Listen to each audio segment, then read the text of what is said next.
Air travel agent है, अगर कोई भी पर्सन है जो एयर ट्रेवल एजेंट है, मतलब एयर की टिकटिंग का काम करता है, तो उस केस में जीएसटी के दो मॉडल बताए गए हैं। एक होता है बेसिक फेयर मॉडल, एक होता है commission based model.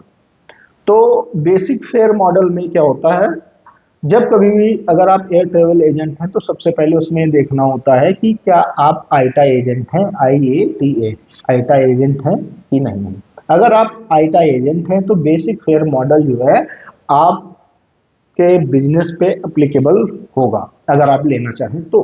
Basic fair model ये कहता है कि जितना भी आपका बेसिक फेयर है उसका 5% इन केस आप डोमेस्टिक टिकटिंग, उसका 5% इन केस आप डोमेस्टिक टिकटिंग, आप उसका वैल्यू ऑफ सप्लाई ले लें। कहने का मतलब है मान लीजिए 1,000 रुपए का आपका टिकट है, तो उसका 5% मतलब 1,000 का 5% हुआ 50 रुपए, और उस पर आप 18% जीएसटी सामने वाली पार्टी से कलेक्ट करके गवर्नमेंट को जमा कराएं।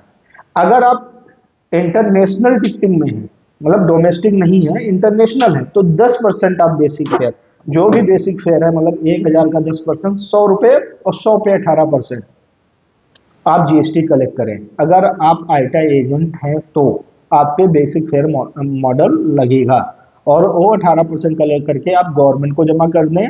और दोस्तों इसमें आईटीसी का पूरा पूरा बेनिफिट आपको मिलेगा। नंबर एक, अगर आप आईटा एजेंट नहीं है तो आप पे कमीशन मॉडल लगेगा।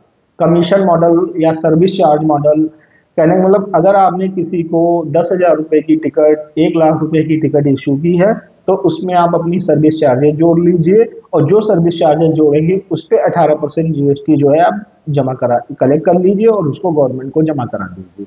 बेसिक फेयर मॉडल उन्हीं पे अप्लाई होगा जो आईटा एजेंट हैं, जो आईटा एजेंट नहीं है उस पर कमीशन मॉडल अप्लाई होगा। तो इसको आप ध्यान रखिए कि आप आईटा एजेंट हैं कि नहीं है। और कोई भी प्रॉब्लम हो ट्रेवल एजेंसी से रिलेटेड, ट्रेवल एजेंट कैसे बने, ट्रेवल एजेंसी का बिजनेस कैसे स्टार्ट करें, कहाँ से टिकट खरीदें, क्या करें, कोई भी आपको जानकारी चाहिए तो आप कमेंट में आप अपनी क्वेरी लिखिए, अपना मोबाइल नंबर दीजिए, हमारी टीम आपको पूरा सजेस्ट करेगी कि कैसे आप बिजनेस करें और जीएसटी के इम्प्लीकेशन कैसे कैसे होते हैं, सारी चीज आपको बताई जाएगी। Thank you so much.